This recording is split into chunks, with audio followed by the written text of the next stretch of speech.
A lo largo y ancho de nuestro planeta hay una increíble variedad de paisajes asombrosos.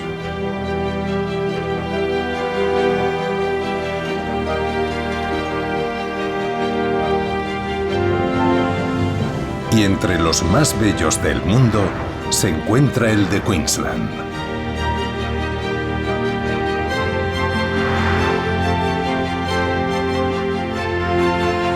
Queensland, en el este de Australia, es una espectacular combinación de bosque y mar que da origen a una explosión de vida. La mayoría de la gente, cuando llega a la selva tropical, lo único que ve es un denso muro verde. Pero es un botiquín, una caseta de herramientas, una ferretería, un supermercado y una iglesia, todo en uno. Tiene el mayor ecosistema marino del mundo. Cuando estoy buceando en la Gran Barrera de Coral, me siento en casa. Hay una increíble variedad de criaturas, un caleidoscopio de vida. Pasan muchas cosas a la vez, pero al mismo tiempo hay una gran paz. Y paisajes boscosos que se remontan a los albores del tiempo. Es casi como caminar por un bosque como debió de ser hace 10 millones de años, como si hubieras retrocedido en el tiempo. Son unos árboles muy hermosos. Vamos a emprender un viaje por Queensland para admirar sus maravillas y descubrir sus secretos. Los paisajes más bellos del mundo. Queensland.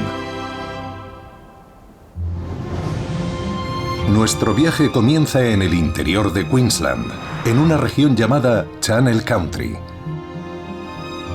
Un paisaje árido al que esporádicamente dan vida ríos efímeros.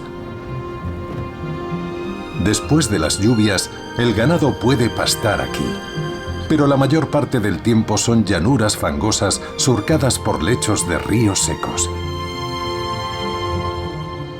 Visto desde el espacio, este paisaje se ha comparado con la superficie de Marte. El 70% de la superficie de Queensland es desierto interior, un área de la extensión de Sudáfrica. Gran parte es seca y desolada, pero todo cambia en la costa de Queensland, en uno de los bosques tropicales más impresionantes de Australia, Daintree.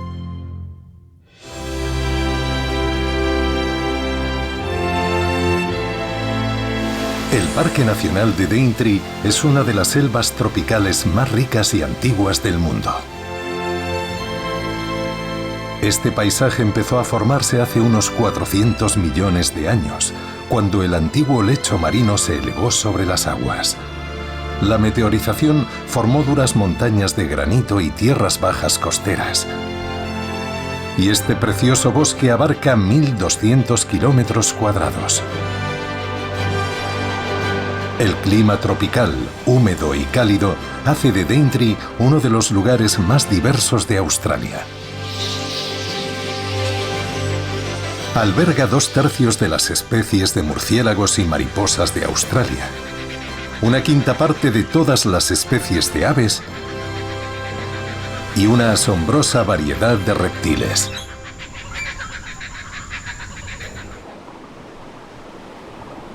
Y también es el hogar ancestral del pueblo Kuku-Yalanji oriental, que ha vivido en estos bosques desde hace decenas de miles de años.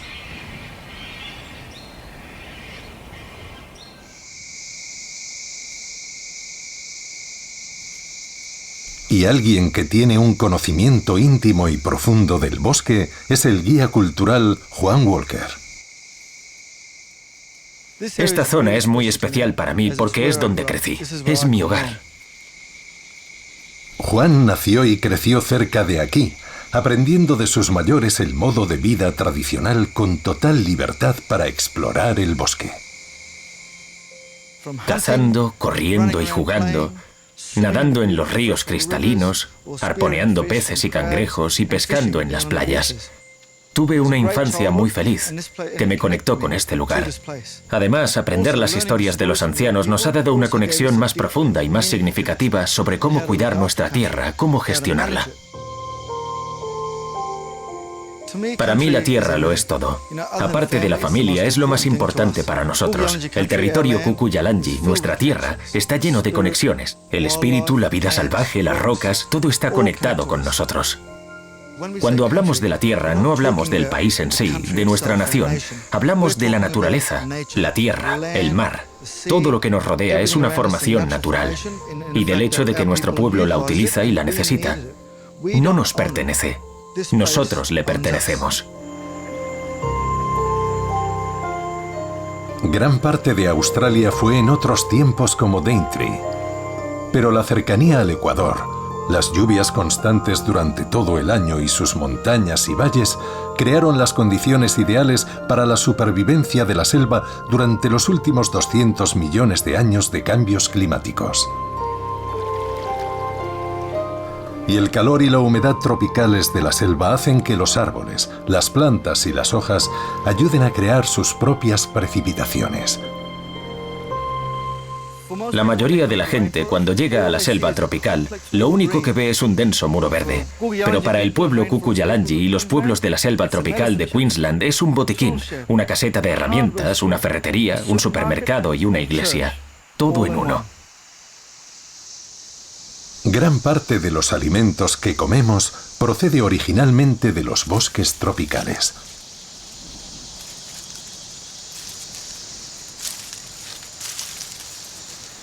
Estas pequeñas nueces o estos frutos se llaman nueces de Queensland. Estas nueces son los frutos de un árbol de la selva tropical llamado Kuranda Kwandong. Para abrir esta nuez hay que buscar la arista. Tienen unas pequeñas aristas a lo largo del borde de la cáscara. Así que apoyas la nuez en una roca y con otra piedra la golpeas. Justo sobre esa arista. Y dentro está el fruto. Lo sacamos. Parece una almendra, pero sabe a coco.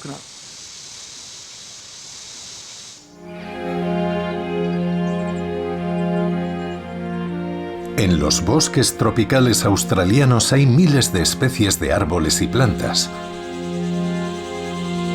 Y la higuera estranguladora es una de ellas.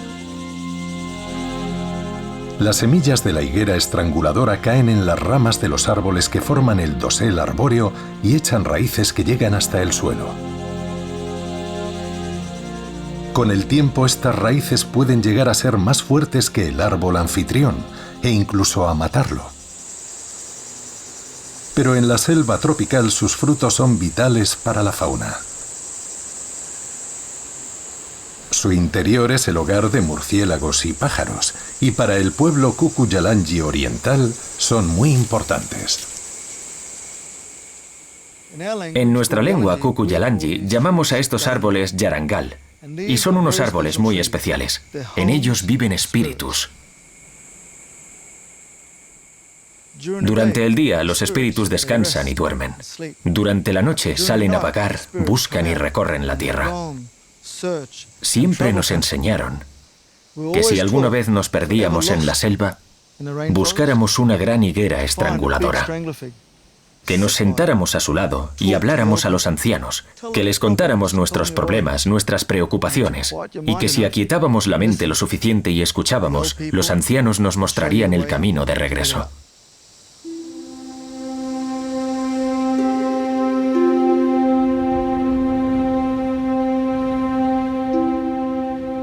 Las montañas de Daintree se elevan hasta los 1400 metros de altitud y cada año reciben unos 2 metros de lluvia.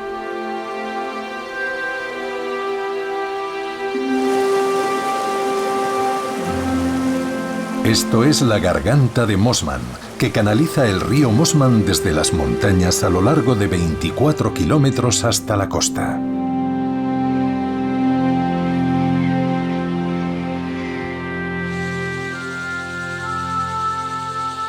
Aunque han vivido de la tierra durante miles de años, la forma de vida de los Cucuyalanji se vio gravemente afectada hace más de 150 años por la llegada de colonos no indígenas. Introdujeron enfermedades. Nuestro pueblo tuvo dificultades para adaptarse y hacer frente a estas enfermedades. Así que nos adaptamos usando estas hormigas verdes para curar el resfriado común y la gripe. Las agarramos por la cabeza y nos comemos el abdomen.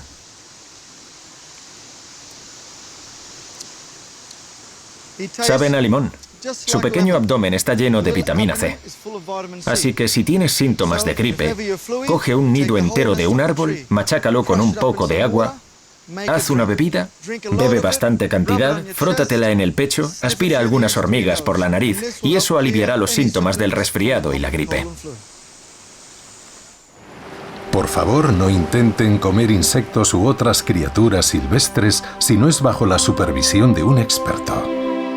Los Cucuyalangi orientales han compartido estos bosques con algunas de las criaturas más extraordinarias del planeta. Y ninguna lo es tanto como el casuario. Su nombre procede de dos palabras papúes, casu, que significa cuerno, y wari, que quiere decir cabeza. Las hembras adultas son tan altas como un humano. Pero estas aves no voladoras están amenazadas y solo quedan 4.000 ejemplares en las regiones tropicales húmedas de Australia. Aunque atacan si se ven amenazadas, estas aves son los jardineros del bosque. Las semillas de las frutas y las bayas que comen pasan a través de su aparato digestivo intactas, con lo que contribuyen a su dispersión a lo largo y ancho de la selva.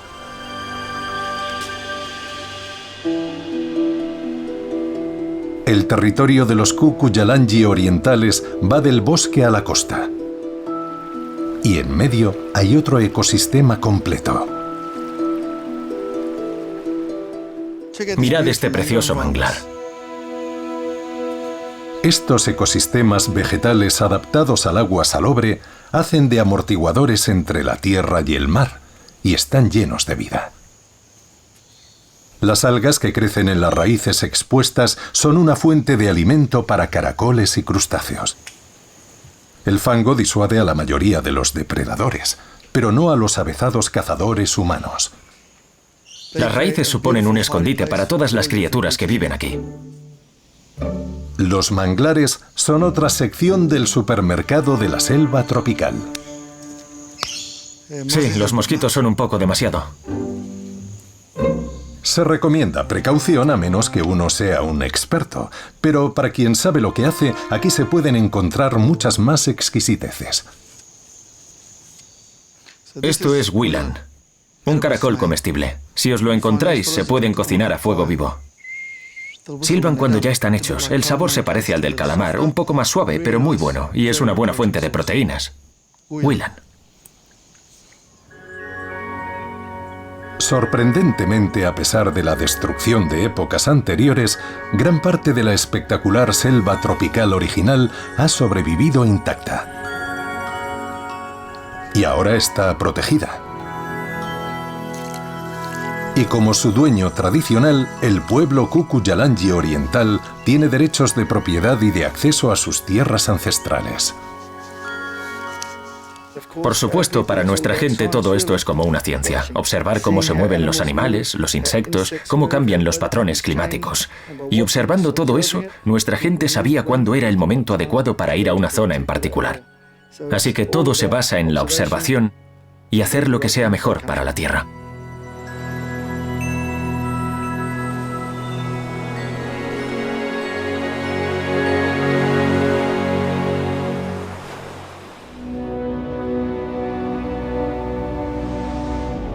Ahora llega el momento de explorar la Gran Barrera de Coral.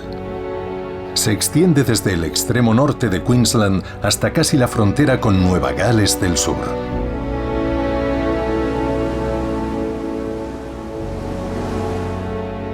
Este vasto y extraordinario paisaje es una ciudad submarina viviente.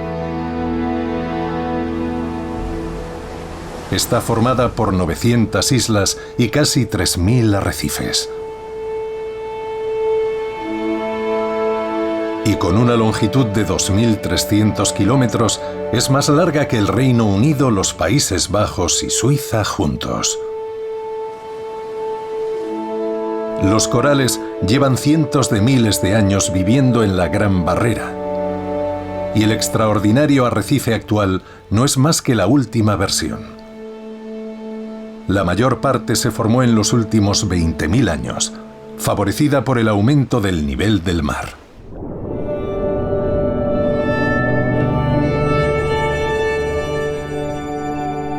En el arrecife hay nada menos que 600 tipos de coral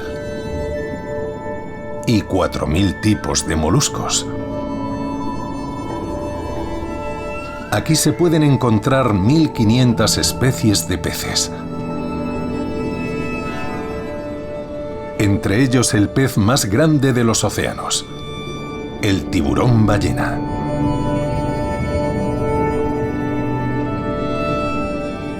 Hay criaturas marinas amenazadas, como la tortuga verde.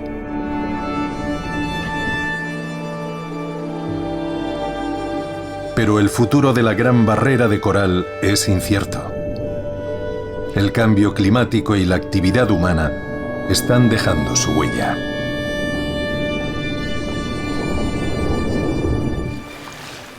Alguien para quien la Gran Barrera de Coral es una obsesión es el oceanógrafo Nathan Cook.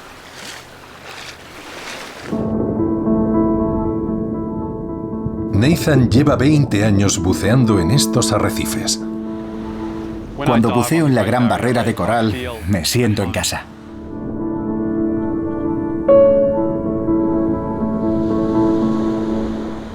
Hay una increíble variedad de criaturas, un caleidoscopio de vida. Suceden muchas cosas a mi alrededor. Veo el coral con todo su color y entonces aparece un tiburón de repente y me sorprende. Y creo que él también se sorprende de verme a mí.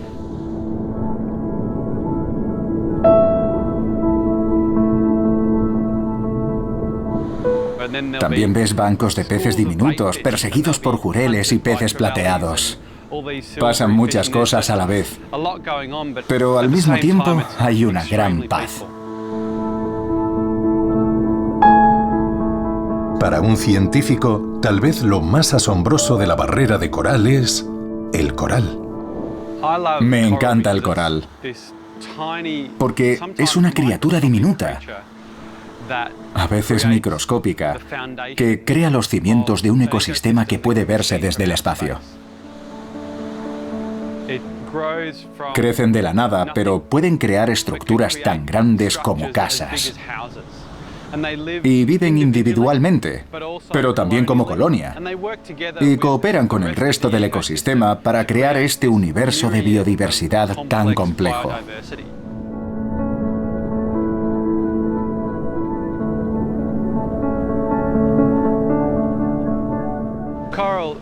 El coral es una especie fundamental en la Gran Barrera y en todos los arrecifes de coral.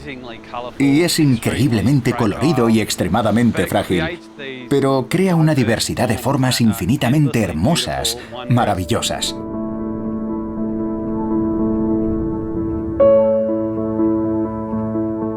Vista desde el espacio, esta sección de 15 kilómetros del arrecife muestra las diferentes profundidades del agua con diferentes tonos de azul. El azul claro son las aguas menos profundas, las que reciben en abundancia la luz que da vida a los corales. Cuando se ven bajo el agua, tienden a parecer marrones, verdes o rojizas. Esto se debe a que el coral ha evolucionado históricamente a partir de una medusa, y una medusa es en esencia transparente.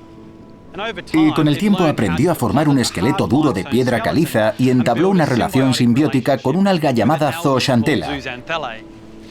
Esta alga es la que da el color al coral.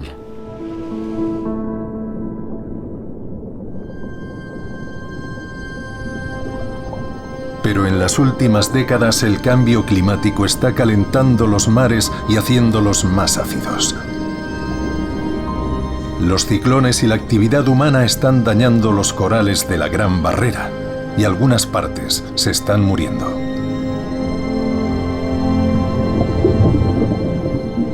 Cuando estoy buceando me invade una sensación de inquietud. Algunos de los lugares en los que buceo siguen siendo espectaculares. Paisajes increíbles, una fauna preciosa. Esa sensación de asombro y admiración que experimenté por primera vez hace muchos años.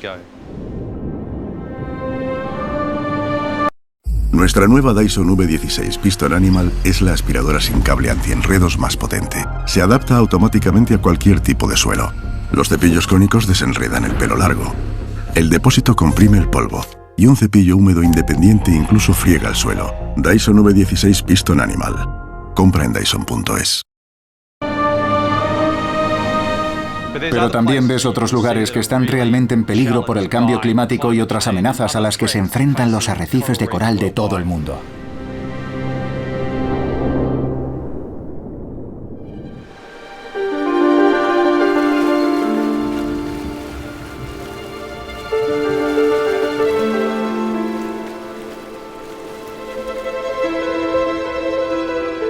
La amenaza que se cierne sobre la gran barrera de coral ha llevado a Nathan y a su equipo a buscar soluciones. Y uno de los lugares en los que están actuando son las islas Whitsunday. Las Whitsunday son 74 islas tropicales de la gran barrera de coral. En su mayoría deshabitadas, su belleza hace que cada año reciban unos 700.000 visitantes. Muchos vienen por las increíbles arenas de la playa de Whitehaven. A diferencia de otras playas de la zona, su arena está compuesta en un 99% de sílice. Se nota fresca bajo los pies incluso en los días más calurosos. La mayoría de los geólogos creen que estas arenas quedaron atrapadas aquí tras ser arrastradas por las corrientes desde la costa norte de Queensland hace millones de años. 6 de las 7 especies de tortugas marinas que existen en el mundo se pueden encontrar aquí, incluyendo la rara tortuga carey y la tortuga boba. El equipo de Nathan ha venido a la bahía de las mantarrayas en la isla de Hook. Aquí hay corales que están en dificultades y el equipo intenta ayudarlos a recuperarse.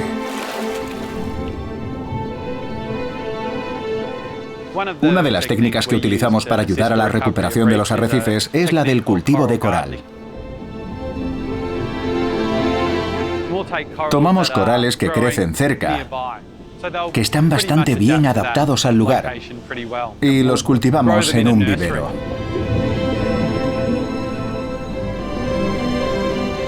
A continuación, llevamos esos corales y los fijamos al arrecife y les damos una base estable para que crezcan.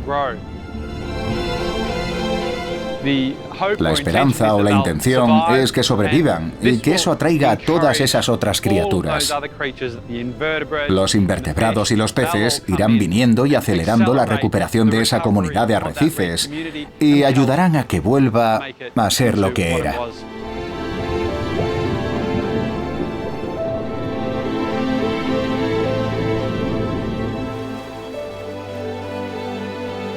El cultivo de coral es solo una de las técnicas que se están aplicando para ayudar a la recuperación del ecosistema de la Gran Barrera de Coral.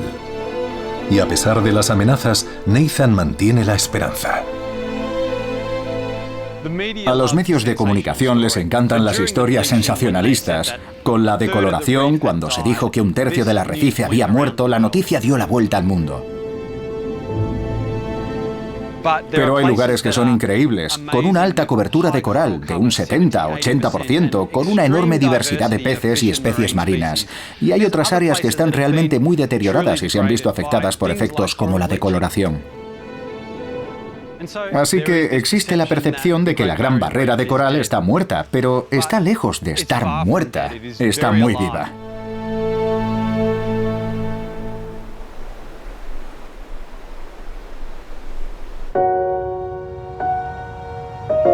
Descendiendo 700 kilómetros desde las islas Whitsunday a lo largo de la costa de Queensland está la isla de Fraser. Con una longitud de 123 kilómetros, la isla de Kagari, su nombre aborigen, es la mayor isla de arena del mundo.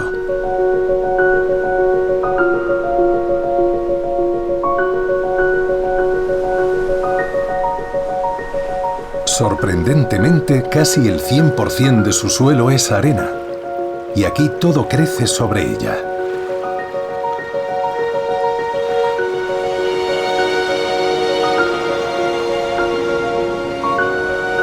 Durante 2 millones de años, las corrientes oceánicas y la acción de las olas han arrastrado arena desde Queensland y Nueva Gales del Sur, que a lo largo de ese tiempo ha cubierto el lecho rocoso formando dunas.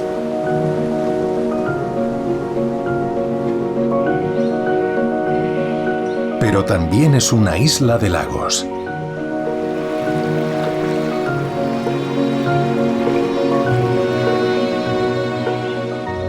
Estos lagos entre las dunas son lagos de agua dulce, no salada, y se han formado en la arena. Y de los 40 lagos de la isla Fraser, el lago Bumangin está reconocido como el mayor de este tipo en el mundo.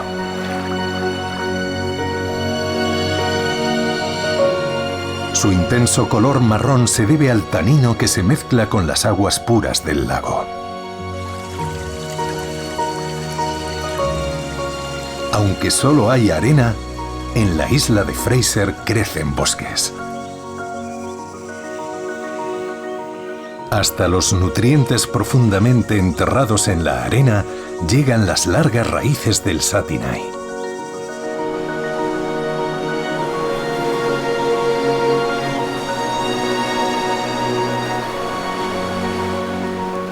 La isla de Fraser es también el hogar de una población de dingos australianos. La mayoría de los dingos de Australia se han cruzado con perros domésticos o asilvestrados, pero se cree que los de la isla de Fraser son lo más cercano a una raza pura, por lo que ahora están protegidos. Puede que no queden más de 300.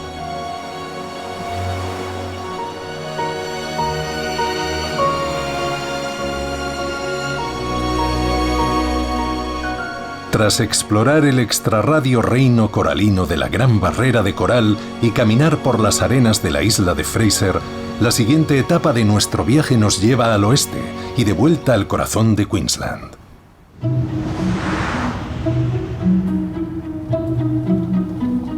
Hemos llegado a una de las joyas ocultas de Queensland, el Parque Nacional de Carnarvon.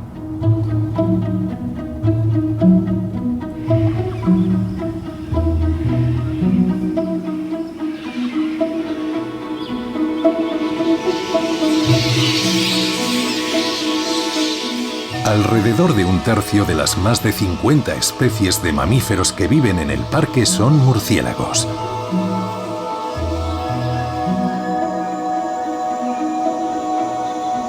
También es el hogar de ualabíes y canguros.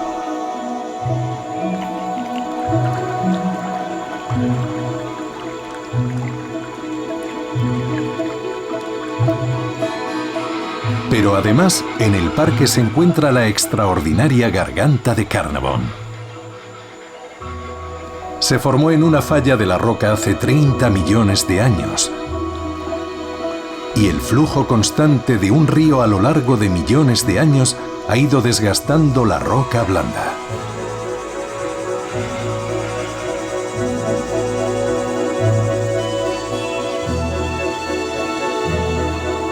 La erosión ha creado enormes paredes de arenisca de hasta 180 metros de altura. En el interior de este desfiladero de 32 kilómetros de longitud hay un mundo de paisajes ocultos. Espectaculares pozas, cuevas y anfiteatros. A medida que el clima en el exterior de la garganta se iba secando durante miles de años, la vida florecía en su interior. A lo largo de sus serpenteantes riachuelos es posible ver al equidna, un mamífero espinoso devorador de hormigas con una lengua de 15 centímetros que suele escarbar un hoyo para ocultarse cuando se siente amenazado.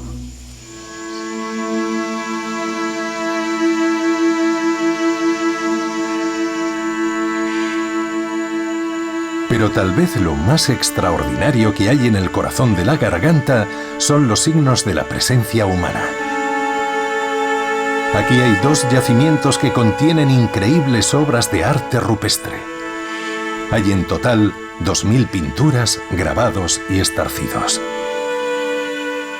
La técnica del estarcido consistía en mezclar pigmento ocre, agua y grasa animal y soplarlo con la boca sobre un elemento apoyado sobre la pared de arenisca. Se cree que eran imágenes simbólicas que reflejaban enseñanzas y costumbres, algo más parecido a los libros de historia y las enciclopedias que al arte. Y todo ello es obra de los pueblos indígenas Bidjara y Garaimbal. Estas imágenes tienen al menos 4000 años de antigüedad.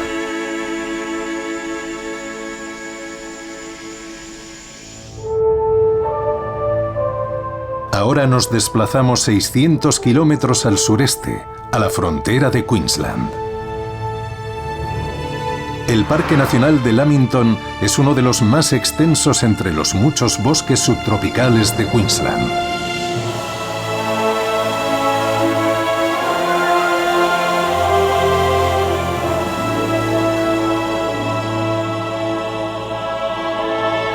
A 50 kilómetros del mar, la increíble historia de Lamington comenzó hace más de 225 millones de años.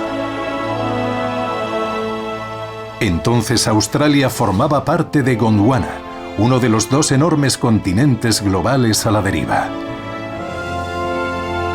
Australia se separó de la Antártida. Hace unos 20 millones de años, un enorme volcán empezó a entrar en erupción bajo la zona donde ahora se encuentran Lamington y otros bosques. Desde el espacio se pueden ver las huellas de este volcán de 100 kilómetros de diámetro que forman la base de los acantilados, las gargantas y los ríos de los que surgieron los bosques. Gran parte de ellos han crecido sobre fértiles suelos de basalto creados por las erupciones volcánicas. Algunas partes de Lamington están a 1000 metros sobre el nivel del mar. Los distintos niveles del terreno hacen que existan diferentes climas en el mismo bosque. Zonas de bosque subtropical más frescas, templadas y cálidas crean las condiciones perfectas para una extraordinaria variedad de plantas y animales.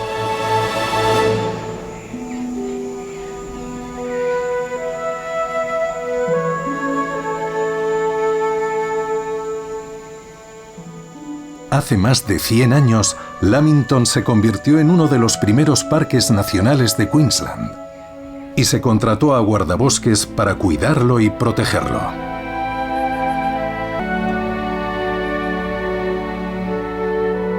En los años 30, conservacionistas pioneros establecieron 2 refugios en el parque. Su objetivo era conservar el bosque y acompañar a los visitantes. Este es el de O'Reilly, y más al norte está el de Bina Burra.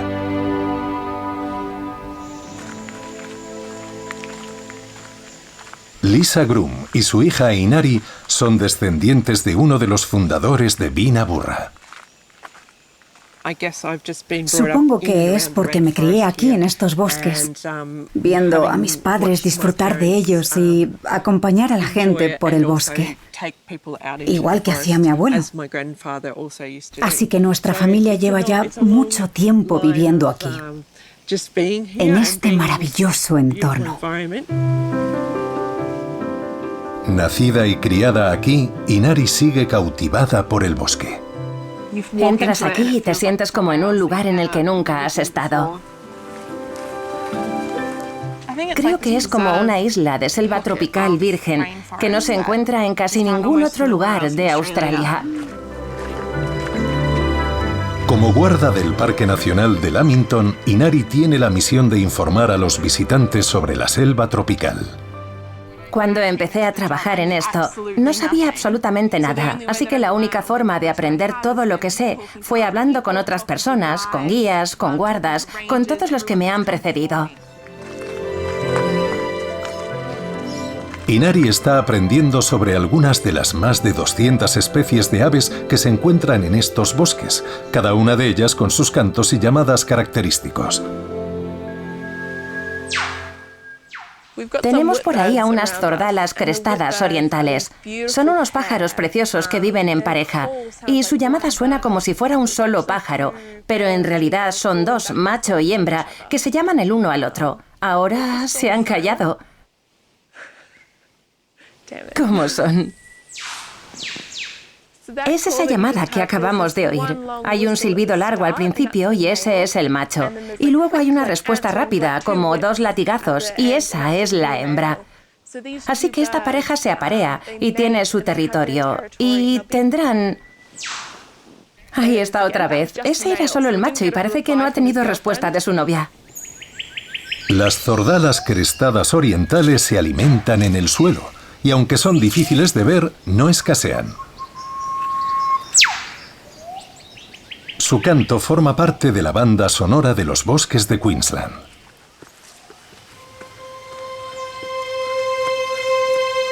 Las partes más frescas y templadas de Lamington son conocidas por sus hayas antárticas. Estas hayas, cuyo nombre científico es Notophagus morei, son muy parecidas a los árboles que crecieron por toda Australia hasta hace 100 millones de años y dependen de la humedad de las nubes bajas que cubren la selva tropical para prosperar. Aquí el bosque se percibe de otra manera. Cuando entras hay mucha más luz. El dosel es completamente diferente.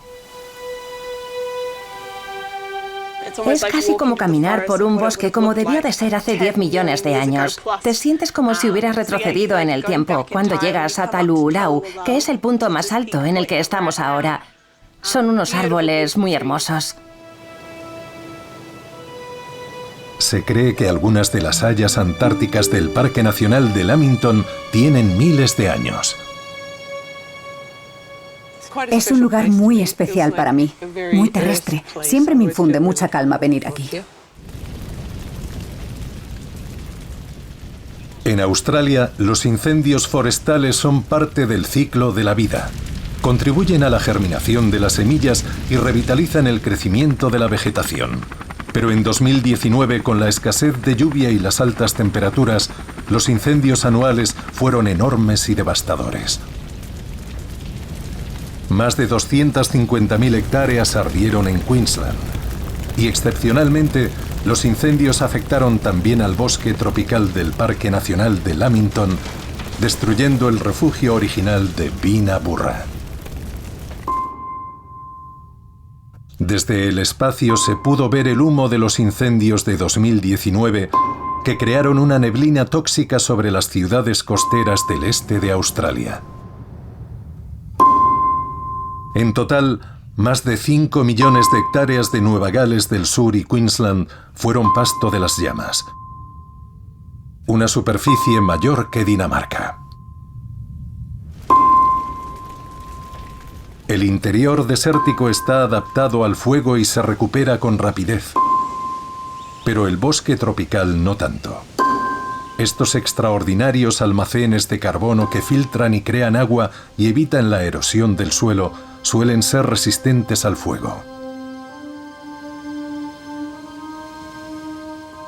Por suerte para nosotros, el fuego no llegó a acercarse a esta zona de hayas antárticas. Y queremos creer que no se habría quemado, porque está literalmente rodeada de enormes y extensas áreas de bosque subtropical.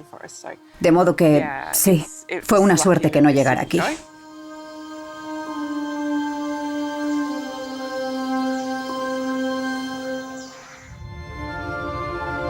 Nuestro viaje por el increíble paisaje de Queensland nos llevará ahora a una cumbre cercana a Brisbane, el Monte Tamborine.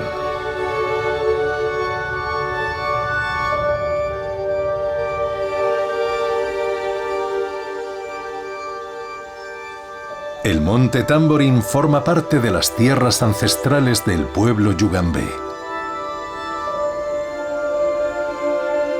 Se cree que han vivido aquí desde hace 50.000 años. Y sus territorios incluyen bosques y parques nacionales como Lamington, pero también Springbrook y el Monte Barney.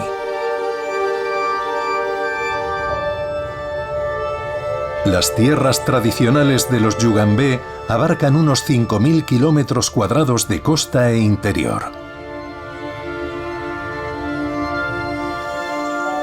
Todos estos paisajes tienen distintos significados para el pueblo yugambé. Muchos de los nombres de paisajes que utilizamos hoy en día fueron puestos por los colonos en los últimos siglos. Pero los nombres más antiguos cuentan historias diferentes, y estas historias ayudan a dar a los paisajes un significado más profundo.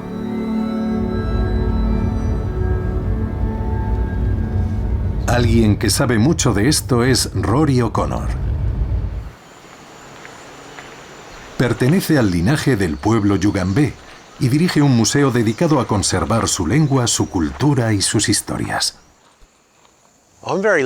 Tengo mucha suerte de ser un propietario o custodio tradicional que vive en su propia tierra. Como aborigen, tener el lujo de vivir en tus tierras tradicionales es una rareza.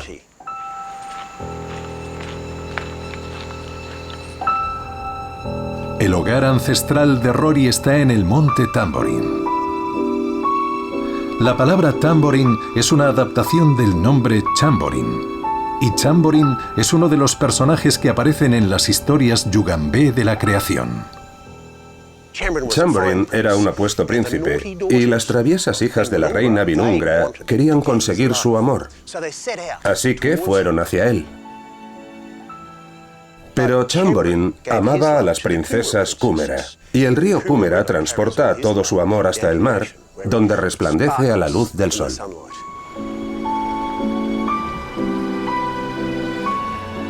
Así que los diferentes personajes apuntan al hecho de que cada parte del paisaje tiene alguna historia que es importante transmitir.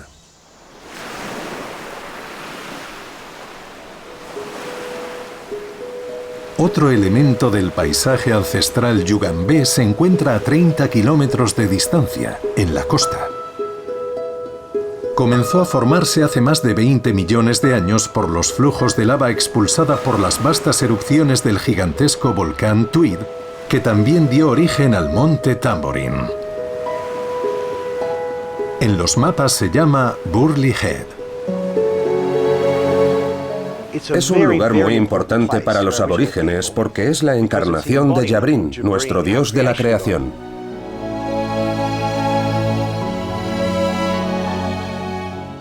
Jabrin llegó a la costa oriental de Australia y para nosotros trajo el saber de la Bora y enseñó a nuestros hombres a usar sus armas y trajo la historia.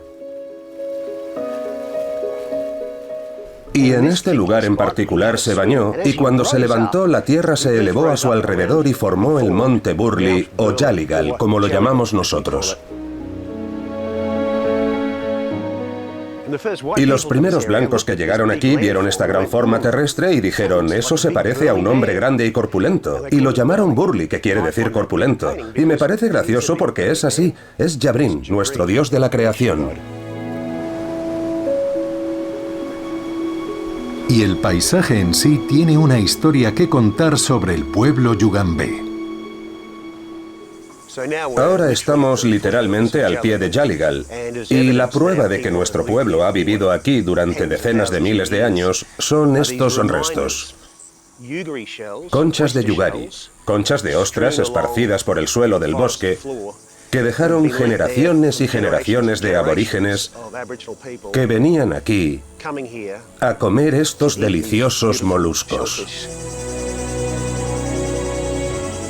Es un recordatorio permanente de las generaciones que nos han precedido. Y qué lugar más hermoso para celebrar un banquete que al pie del monte Yaligal.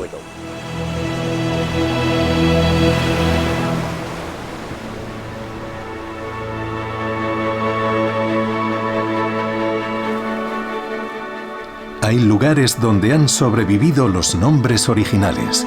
Uno de ellos es el río Talebudgera. A los pies de Yaligal serpentea el río Talebudgera. Y Talebudgera es una palabra maravillosa. Tale significa árbol y Budgera es ablandar. Literalmente, en estuarios como este, nuestra gente ponía troncos. Y en el agua salobre crecían unas larvas especiales que se cosechaban como alimento. Así que Talebudjera es un lugar maravilloso y además está a los pies de Yabrin.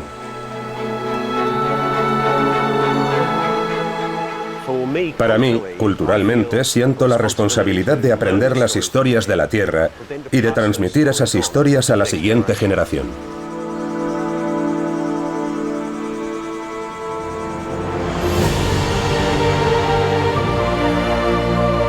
Los bosques y arrecifes de Queensland son de los más espectaculares y abundantes del mundo.